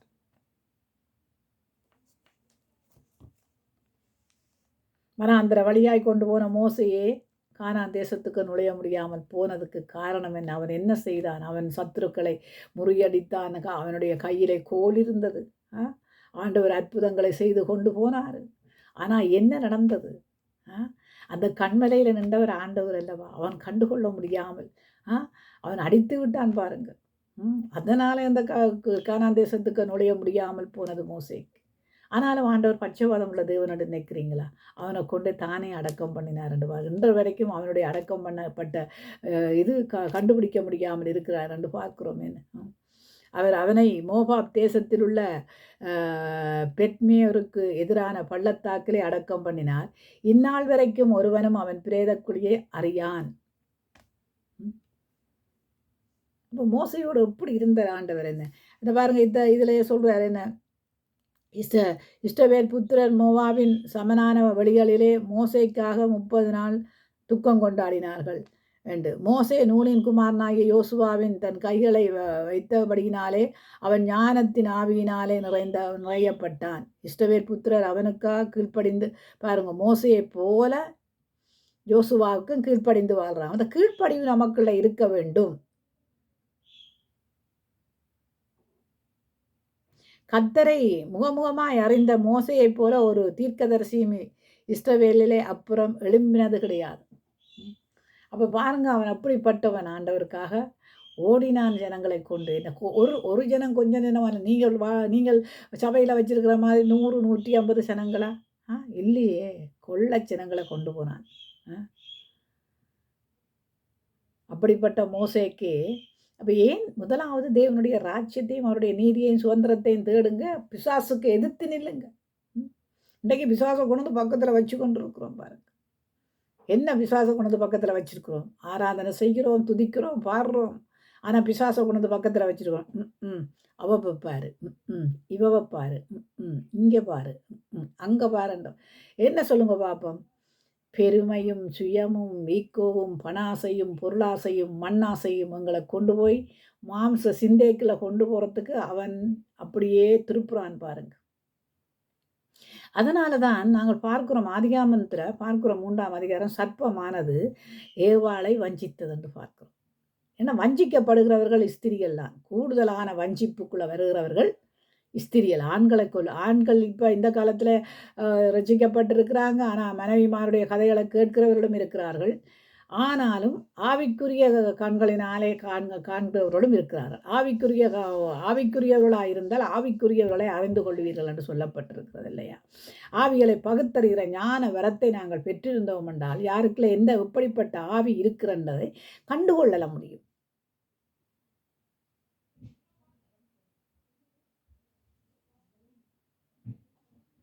அப்போ இங்கே ஆதாமுக்கு கொடுத்த கட்டளை அவன் மீறினபடியால் ஏவாளுக்குள்ள இருந்த அந்த பொல்லாத சர்ப்பமானது வஞ்சித்த ஆவியை அவன் கண்டுகொள்ள முடியலையே. வசனம் இருந்திருந்தால் அவன் சொல்லியிருப்பானே ஆண்டவரை போல, வசனம் 54 மாத்திரமே தேவனுடைய வார்த்தையினாலும் பிழைப்பான் என்று எழுதியிருக்கிறது. அப்பாலே போ சாத்தானே என்று. ஏன் அவன்கிட்ட வசனம் இல்லை, அங்கே இச்சிச்சு தான் பாருங்க மனைவி கொடுத்ததை. இன்றைக்கு அநேக கணவன்மார் அப்படித்தான் இச்சிக்கிறாங்க. மனைவிமாருடைய கதைகள், மனைவிமாருடையது, மனைவி மனைவி மனைவி மனைவி. ஓ ரபஷ்ய ரபா கந்த தேவை. மனைவிமாரிலே அன்பு செலுத்துங்க. மனைவிமாருக்கு கொடுக்க வேண்டியதை கொடுங்க. அவர்களுக்கு செய்ய வேண்டிய காரியங்களை செய்யுங்க. பிள்ளைகளை ஞானமாய் வளவுங்க. பிள்ளைகளுக்கு கற்றுக் கொடுங்க கீழ்ப்படிவை. நீங்களும் அதை கற்றுக்கொண்டு பிள்ளைகளுக்கும் கற்றுக் கொடுத்து கொண்டு மனைவியையும் அந்த வார்த்தைகளுக்குள்ள கற்றுக்கொள்ள வையுங்க. இதை விட்டுட்டு மனைவி பேராசை கொள்ளுவான். மனைவி பண ஆசை, பொருளாசை, மண்ணாசையினால குடும்பங்களை கெடுக்கிறது, குடும்பங்களை குட்டிச்சு வேறாக்குறது. இந்த தந்திரங்களுக்கெல்லாம் நீங்கள் ஈடுபடுவீங்களா இருந்தால் உங்களுக்கு குடும்பம் என்ற ஒன்றை கட்ட சொன்னது எதுக்காக? ஆண்டவர் ஏன் குடும்பம் என்ற ஒன்றை தந்தவர்? தன்னுடைய வார்த்தையின்படி கட்டி நீங்கள் ஆசீர்வாதமாயிருங்கள். தன்னுடைய வார்த்தையின்படி கட்டும்போது நற்பழக்க வழக்கங்கள் வருமே. பிசாசுக்கு எதிர்த்து நிற்பீங்களே. யார் இந்த இதை கொண்டு இப்படிப்பட்ட காரியங்களை எனக்கு செய்ய வைக்கிறான்? சே பிசாசானவனே, அப்பாலேவோ சாத்தானே, உனக்கு என்ன? ஜோபு நாங்கள் பார்க்கிறோமே, ஜோபுவை தந்திரமா ஜோபுவோட காரியங்களை நான் உங்களுக்கு பார்க்கும்போது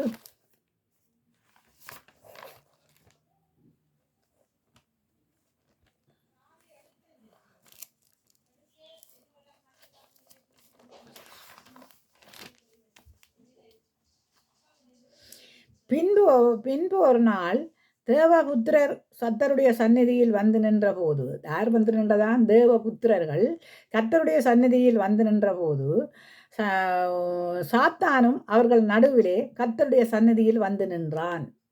யார் வந்து நின்றானா? சாத்தான். எங்க வந்து நின்றான்? சபையில தான் வந்து நின்றான். கர்த்தர் சாத்தானை பார்த்து, ஏனண்டா சபையில கர்த்தர் உலாவுறார் இல்லையா? அப்ப அவர் தானே சபையை கட்டாவிடில் யார் கட்டுவது? தேவன் சபையை கட்டாவிடில் யார் கட்டுவது? தேவன் சபையில் உலாவாவிடில் யார் உலாவுவது? அவனும் வந்து நிற்கிறான் அங்கே தேவனுக்கு முன்பாக. அப்போ சாத்தானை பார்த்து, நீ எங்கே இருந்து வருகிறாய் என்றார். சாத்தான் கர்த்தருக்கு பிரதியுத்தரமாக, பூமி எங்கும் உலாவி அதில் சுற்றித் திரிந்து வருகிறேன் என்றான். அப்பொழுது கர்த்தர் சாத்தானை நோக்கி, நீ என் தாசனாகிய யோபுவின் மேலே கவனம் வைத்தாயோ? உத்தமனும் சன்மார்க்கனும் தேவனுக்கு பயந்து பொல்லாப்புக்கு விலகுறவனுமாகிய அவனைப் போல பூமியில் ஒருவனும் இல்லை. முகந்தாரம் இல்லாமல் அவனை நிர்மூலமாக்கும்படி நீ என்னை ஏவின போதிலும் அவன் இன்னும் தன் உத்தமத்திலே உறுதியாய் நிற்கிறான். அப்போ எப்படி இருக்கணுமோ? உத்தமத்திலே உறுதியாய் நிற்க வேண்டும். அவன் உண்மை உள்ளவனாய் இருக்க வேண்டும். தன் சன்மார்க்கனும் தேவனுக்கு பயந்தவனும் உத்தமன்.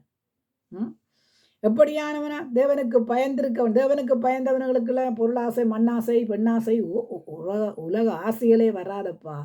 அதெல்லாம் ஆண்டவர் தருவாருன்னுட்டு நான் இதோண்டு பார்த்தேன். என்னட்டு கேட்டால், எவ்வளவோ சொத்து பத்துகள் இருந்த குடும்பம் எல்லாம் எல்லாம் அழிஞ்சு நடுத்தெருவில் வந்து நின்ற போதும் அவங்களுடைய நம்பிக்கையை கைவிட இல்லையா? ஏனென்று கடவுள் ஒருவர் இருக்கிறார், அவர் எங்களை ஆசீர்வதிப்பார் என்ற அந்த நம்பிக்கையை கைவிடாமல் எல்லாம் உழந்து வந்து நின்ற குடும்பம். அப்படி எங்களுக்குள்ள அந்த நம்பிக்கை இருக்க வேண்டும். இன்றைக்கு நம்பிக்கை இருக்கிற பாருங்க, தும்பிக்கை தான் இருக்கு. மாம்சத்தின் கிரிய. சாத்தான் கர்த்தருக்கு பிரதியுத்தரமாக, தேவனுக்கு தோலுக்கு பதிலாக தோலையும் தன் ஜீவனுக்கு பதிலாக தனக்கு உண்டான எல்லாவற்றையும் மனுஷன் கொடுத்து விடுவான். ஆனாலும் நீர் உம்முடைய கையை நீட்டி அவன் எலும்பையும் அவன் மாம்சத்தையும் தொடுவீரானால் அப்பொழுது அவன் அது முகத்துக்கு எதிராக உம்மை தூசிக்கிறானோ பாரும் என்றான். அப்போ பாருங்க, எப்படி சாத்தான் எப்படியான திட்ட வட்டங்களை கர்த்தருக்கே கொடுக்குறான் பாருங்க. ஆண்டவருக்கே அவனை படைச்ச ஆண்டவருக்கே அவன் என்ன செய்கிறான் என்று கேட்டால் அவன் கதை கொடுக்குறான் பாருங்க. இப்படி செய் அப்படி செய்யண்டு. இன்றைக்கு ஆண்டவருக்கு தான், ஆண்டவர்கிட்ட அப்படித்தான் சொல்லுவினோம். ஆண்டவரே அவளை அடியும், ஆண்டவரே இவளை அடியும், இவளை குத்தும் ஆண்டவரே, அவளை நொறுக்கும் ஆண்டவரே. சில பேருக்கு வந்து ஆசீர்வாதம் கிடைக்கல, சோதனைகள், வேதனைகள், துன்பங்கள் வந்த உடனே ஆண்டவரை பேசுறது. இவர் உயிரோடு என்ன கடவுளா இவர்? என்னட்ட ஒரு சகோதரி சொன்னான், என்ன எனக்கு இப்படியெல்லாம் சோதனையை ஆண்டவர் தாரார். ஆண்டவரை தேடத்தானே தாரார். ஆண்டவரை தேட சோதனை வந்தால் நீ இன்னும் தேடு. நீங்கள் இலகுவாய் வர நினைக்கிறோம். என்னென்னு கேட்டால், ஆண்டவர் சொல்கிற அழைக்கப்பட்டவர் பல, தெரிந்து கொள்ளப்பட்டவர் சிலர் ரெண்டு. என்னென்னு கேட்டால், இடுக்கமும் நெருக்கமுமான வாசல் வழியாக வாங்கன்னு சொல்கிறாரு.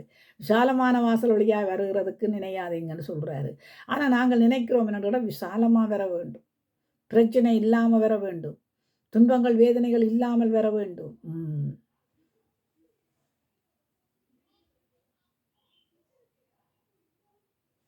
அப்பொழுது கர்த்தர் சாத்தானை நோக்கி, இதோ அவன் உன் கையிலே இருக்கிறான், ஆகிலும் அவன் பிராணனை மாத்திரம் தப்ப விடு என்றார். அப்பொழுது சாத்தான் கர்த்தருடைய சந்நிதியை விட்டு புறப்பட்டு யோபின் உள்ளங்கால் தொடங்கி அவன் உச்சனுக்கு தலை மட்டும் கொடிய பருக்களாலே அவனை வாதித்தான். பாருங்க, இப்படியெல்லாம் உங்களுக்கு வந்துச்சுன்னா என்ன திட்டுவீங்களா ஆண்டவரை? வந்தேனே, ஞானஸ்தானம் எடுத்தேனே, எல்லாம் செய்தேனே, ஆண்டவருக்கு தண்டேனே, எல்லாத்தையும் தண்டேனே, எனக்கு கொஞ்சம் பருப்பு போட்டு எல்லாம் சொறியாக கிடக்கேன்னு கத்திர திட்டுறோம். சும்மா ஆசீர்வாதம் கிடைக்காட்டாலே திட்டுற நாங்கள் சும்மா விடுவோமா ஆண்டவரை? திட்டுற இல்லையா ஆண்டவரே காதை பொத்திடுவேன். ஏன்னா இப்படி என்ன திட்டுறாளே என்று. நான் படைச்சவளே என்ன திட்டுறாள், நான் படைச்சவனே என்ன திட்டுறான்ட்டு. ஏன் இங்கே அதாமே வாழையும் சாத்தான் மஞ்சு கேட்க அங்கங்க அது ஏதோன் தோட்டம் என்ன சபை, ஏதோன் தோட்டம் சபைக்கு அடையாளம். இன்னைக்கு சபைகளுக்குள்ள தான் பிரச்சனை பாருங்க, பிரச்சனை பிரச்சனை பிரச்சனை. பிரச்சனையை கொண்டு வருகிறவனை நோக்கி பார்த்து அவனுக்கு எதிர்த்து நிற்கிறது இல்லை பாருங்க, இங்கே பக்கத்தில் நிற்கிறவங்களுக்கு தான் எதிர்த்து நிற்கிறது. ஓஹோ, வன்மம், கண்மம், சுயம், இதெல்லாம் பிசாசுகிட்ட தான் இருக்கு. அப்போ அவனை நாங்கள் உள்ளுக்குள்ளே கொண்டு வந்துட்டா ஆண்டவருடைய சமாதானம் வெளியில் போயிடும். ஏன்னா ஆண்டவர் சொல்லிக்கிறாரல்ல, நான் உங்களுக்கு சமாதானத்தை விட்டு செல்லுகிறேன், உலகம் கொடுக்குற பிரகாரமா அல்ல. உலகம் கொடுக்குற பிரகாரமான சமாதானம் என்னவா? அது போலியானது. தேவ பிரகாரமாய் கொடுத்த சமாதானம் உங்கள் அனைவரோடும் இருப்பதாக, ஒருவரோடு இருப்பதென்று இல்லை, அனைவரோடும் இருப்பதாக என்று. அப்பொழுது அவன் மனைவி அவளை பார்த்து, நீர் இன்னும் உம்முடைய உத்தமத்திலே உறுதியாய் நிற்கிறீரோ? தேவனை தூசித்து ஜீவனை விடும். ஏன்னா இந்த சொத்து பத்து எல்லாத்தையும் அவன் வச்சுட்டான், கையை வச்சுட்டான் பாருங்க. இப்போ தேவனை தூசித்து ஜீவனை விடும். கடைசியில் அப்படித்தான் சொல்லுவாங்க. எல்லாத்தையும் நீங்கள் ஆண்டவர் கொண்டு ஓடினீங்களோ, பலிப்பிடத்தில் நின்றீங்களோ, நீங்கள் அப்படி செய்தீங்களோ, இப்படி செய்தீங்களோ, இப்போ பார்த்தீங்களா ஆண்டவரே என்று ஓடினீங்கள், இப்போ என்ன நட இப்படி சொல்கிற ஆக்களை நான் கண்ணாலேயே பார்த்துருக்கலாம். ஏன் என்ன எங்களையே கேட்குறாங்களே, ஆண்டவரே என்று ஓடுறீங்க, உங்களோட நிலைமைகள் என்னன்னு கேட்குறாங்க. கேட்குறவன் கேட்கத்தான் செய்வான், கேட்குறவன் கேனியனாக இருந்தால் கேட்கத்தான் செய்வான். போ அங்காலே என்னட்டு பிசாசை அப்பாலே போட்டுட்டு போனால் ஒன்றுமே கிடையாது. ஆனால் கேட்குறதுக்கு ஒரு கேனியனாக இருப்பாங்க பாருங்க. கேட்குறதுக்கு ஒரு கேனியன் இருப்பான், கேனச்சி இருப்பான் ஆண்டவரை தூசிக்கிறதுக்குன்ட்டு. சபையிலேயே பாருங்க, இன்றைக்கு சபையிலேயே பாருங்க, அடுத்தவனுக்கு சாட்சி இல்லை, அடுத்தவனுக்கு வெளிச்சமாக இல்லை, அடுத்தவனுக்கு உப்பா இல்லை, எல்லாம் அற்று போகுது. சாட்சிக்கு நான் பிறகு வாரேன். எங்கள் வீட்டு குப்பையை கொண்டு அடுத்தவன் வீட்டு குப்பையை போடுறது மாதிரி எங்கள் வீட்டு பிரச்சனைகளை கொண்டு சபைக்குள்ள போடுறது. இதெல்லாம் தப்பு. தப்புக்கு மேலே தப்பு செய்து போட்டு நாங்கள் சொல்கிறோம் பாருங்க. உத்தமனாய் தினன் நடந்து நீதியிலே நிலை நிற்பவன் மனதார சத்தியத்தையே தினந்தோறும் பேசுபவனே. கர்த்தாவே உமது கூடாரத்தில் தங்கி வாழ்பவன் யார், குடியிருப்பவன் யார்? தோழனுக்கு தீங்கு செய்யாதே, சபையில் இருக்கிற சகோதர சகோதரிகளுக்கு தீங்கு செய்யாதேங்கோ. இந்தியான பேச்சுகளை பேசாதேங்கோ. ஒருத்தருக்கு ஒருத்தர் விட்டுக்கடுங்க, ஒருத்தருக்கு ஒருத்தர் சமாதானம் பண்ணுங்க, ஒருத்தர் அக்கியப்படுத்துங்க, விழுந்தவனை தூக்கி எடுங்க, குறைவில் இருக்கிறவனுக்கு குறைவை நிறைவாக்குங்க. இதுதான் கர்த்தருடைய பிள்ளைகள். பிசாசு அப்ப வெக்கப்பட்டு போவான் பாருங்க.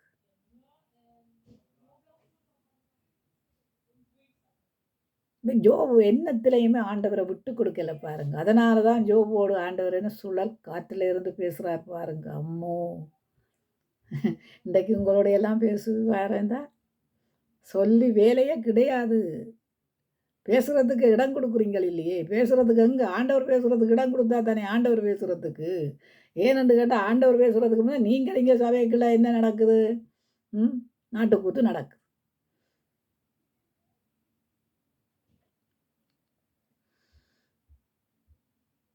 அதற்கு அவன், நீ பைத்தியக்காரி மாதிரி பேசுகிறது போல பேசுகிறாய்.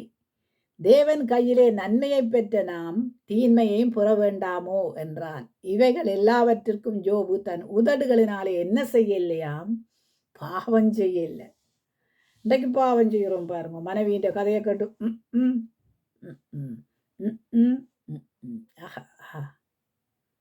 இப்படியான காரியங்களை அடுக்கலாம் பாருங்க. இன்னும் அடுக்கலாம். இன்னும் உங்களுக்கு பிசாசு குறித்து நான் எழுதி வச்சிருக்கிறேன். டைம் இருந்த இப்போ எனக்கு முடிக்க போகிற நேரமாக இருக்குது. என்னடா எழுதி வச்சு இவ்வளவும் கொடுக்க முடியாது.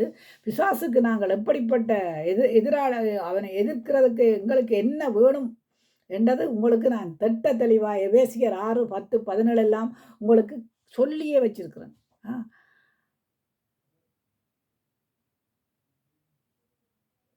அப்போ பிசாசுக்கு நாங்கள் எதிர்த்து நிற்கிற பிள்ளைகளாக இருக்க வேண்டும். பிசாசு அப்போ ஓடி போவான் பாருங்க. நமக்கு எவனோட போராட்டம் உண்டு?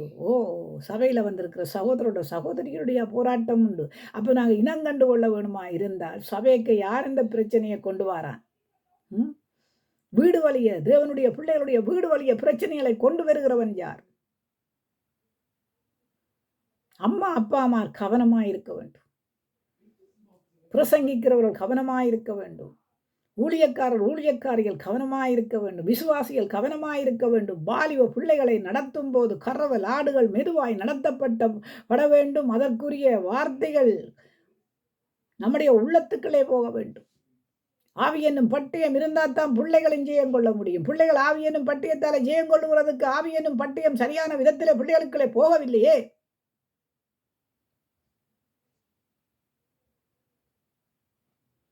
இன்னும் நான் உங்களுக்கு கொடுக்கலாம். இன்னும் நேரம் போதாமல் இருக்கிறபடியினால இன்னும் ஒரு 2 வசனங்களை நான் உங்களுக்கு கொடுத்து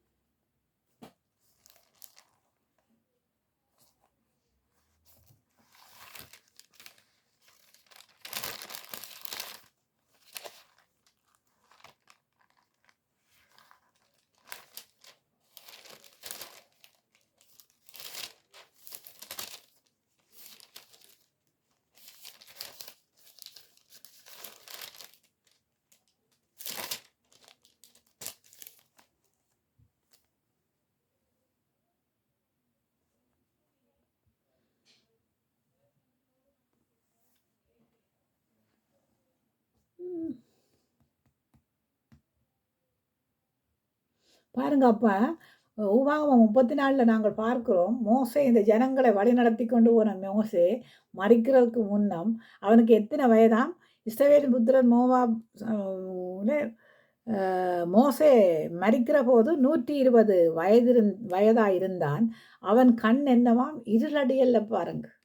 அவனுடைய கண்கள் இருளடையவும் இல்லை. அவன் பலன் குறையவும் இல்லை.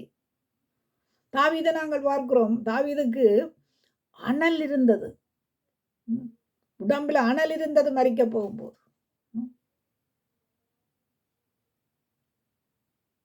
இப்போ நாங்கள் பார்க்கிறோம் என்னென்று கேட்டால், ஆண்டவரோட இருக்கும்போது எங்களுக்கு ஒரு ஆண்டவருடைய வல்லமை வந்துட்டுது என்று சொல்லி சொன்னால் எங்களுக்குள்ளேயே ஆண்டவர் நல்ல ஒரு வழிகளை காண்பித்து கொண்டு வருவார். யாருக்கு நோய் இல்லை, யாருக்குண்டா வைரஸுகள் பரவிக்கொண்டு தான் இருக்குது உலகம் முழுவதும். யாருக்கு இல்லை, யாருக்கு வியாதி இல்லை, யாருக்கு துன்பம் இல்லை, யாருக்கு கவலை இல்லை. அதையெல்லாம் மேற்கொள்ள வேண்டும் இல்லையா?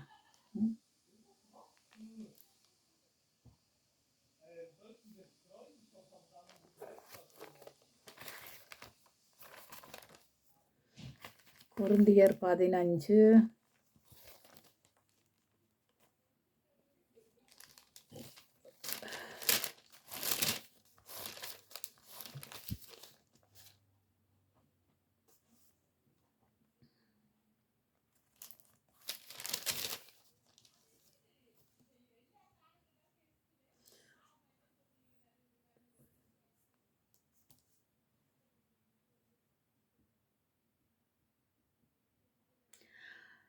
15 கொரிந்தியர் 15:24 பார்ப்போம்.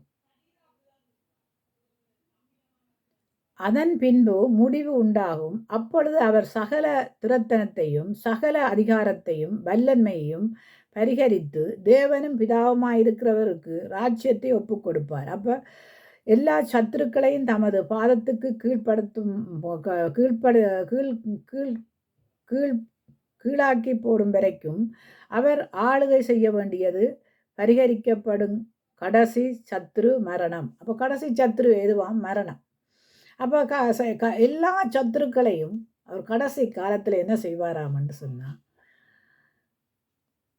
சங்காரிப்பார். சங்கிலினாலே கட்டி பாதாளத்திலே போடுவார். கடைசி சத்துரு என்னவா? மரணம்.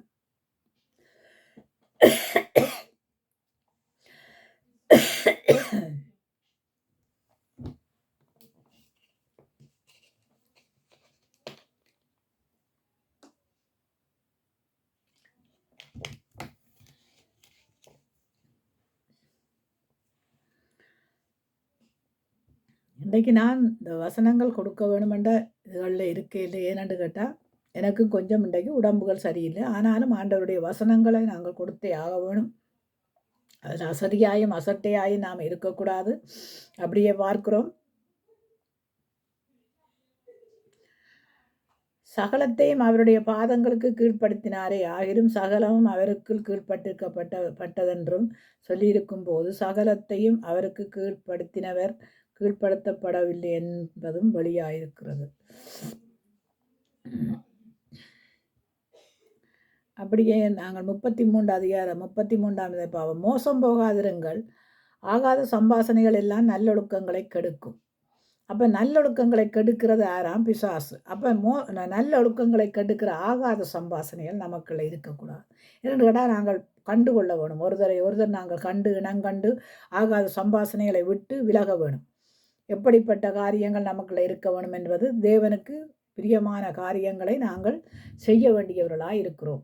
பிசாசுக்கு எதிர்த்து நிற்கிறவர்களாக இருக்க வேண்டும். 2 கொரிந்தியர்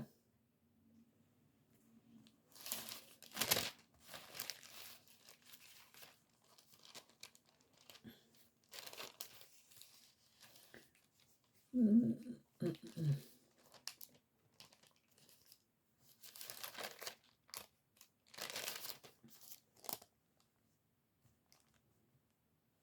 சாத்தானாலே நாம் மோசம் போகாதபடிக்கு அப்படி செய்தேன். அவனுடைய தந்திரங்கள் நமக்கு தெரிந்தவைகள் அல்லவோ. மேலும் நான் கிறிஸ்துவின் சுவிசேஷத்தை பிரசங்கிக்கும்படி தூரவா பட்டணத்துக்கு வந்தபோது கர்த்தராலே எனக்கு கதவு திறக்கப்பட்டிருக்கையிலே, அது நாங்கள் இங்கே பார்க்கிறோம். என்னென்று கேட்டால், எவனுக்கு நீங்கள் மன்னிக்கிறீர்களோ அவனுக்கு நானும் மன்னிக்கிறேன். மேலும் எதை நான் மன்னித்திருக்கிறேனோ அதை உங்கள் நிமித்தம் கிறிஸ்துவனுடைய சன்னிதானத்திலேயே மன்னிக்கிறேன். எங்கேயாம் மன்னிக்கிறாங்களாம்? கிறிஸ்துவனுடைய சன்னிதானத்திலே. ஒருத்தர் மன்னிக்கிறவர்களாக இருக்கணும். மன்னிச்சுட்டேன், நான் மன்னிச்சுட்டேன், ஆனால் கதைக்க மாட்டேன் பாருங்க. மன்னிச்சுட்டேன் இப்படித்தான் நாங்கள் சொல்லுவாங்க. நீங்கள் கேளுங்க, மன்னிப்பை பற்றி கேளுங்க. நாங்கள் மன்னிச்சிட்டோம், ஆனால் கதைக்க மாட்டோம் தான் சொல்லுவாங்க. என்னென்ன ஏன் கதைக்க மாட்டீங்க? ஆண்டவருக்கு பயம். ஆண்டவருக்கு பயந்து நீ முழுமையாக மன்னிப்பாய். முழுமையாக மன்னிச்சுட்டு பேர்ந்தொரு சமாதானத்தை பெற்றுக்கொண்டு அதுக்கு பிறகு நீ தீய வார்த்தைகளை, அதாவது வந்து கதைக்கக்கூடாதில்ல, அதில் 2 கதைக்காமல் சமாதானத்தோடு போக வேண்டிய காரியங்களை கதைக்க வேணும். இதை விட்டுட்டு மன்னிச்சுட்டேன், நம்ம வேற எங்கே சொல்கிறான்? மன்னிச்சுட்டேன். எங்கே 2 மன்னிக்கிறான் அவன்? எவனுக்கு நீங்கள் மன்னிக்கிறீர்களோ அவனுக்கு நானும் மன்னிக்கிறேன். மேலும் எதை நான் மன்னித்திருக்கிறேனோ அதை உங்கள் நிமித்தம் கிறிஸ்துவனுடைய சன்னிதானத்திலே, அங்கேயாம் கிறிஸ்துவனுடைய சன்னிதானத்திலே மன்னிக்கிறேன். சாத்தானாலே நாங்கள் மோசம் போகாதபடிக்கு அப்படி செய்தேன். ஏனா இந்த பிரச்சனை சபைக்குள்ள வருதுண்டா ஆறால வருகுது? மன்னிக்க முடியாத தன்மைகள் சாத்தானால வருகுது. அதனால நான் கிறிஸ்துவுக்குள்ள கிறிஸ்துவனுடைய சபையிலே மன்னிக்கிறேன்.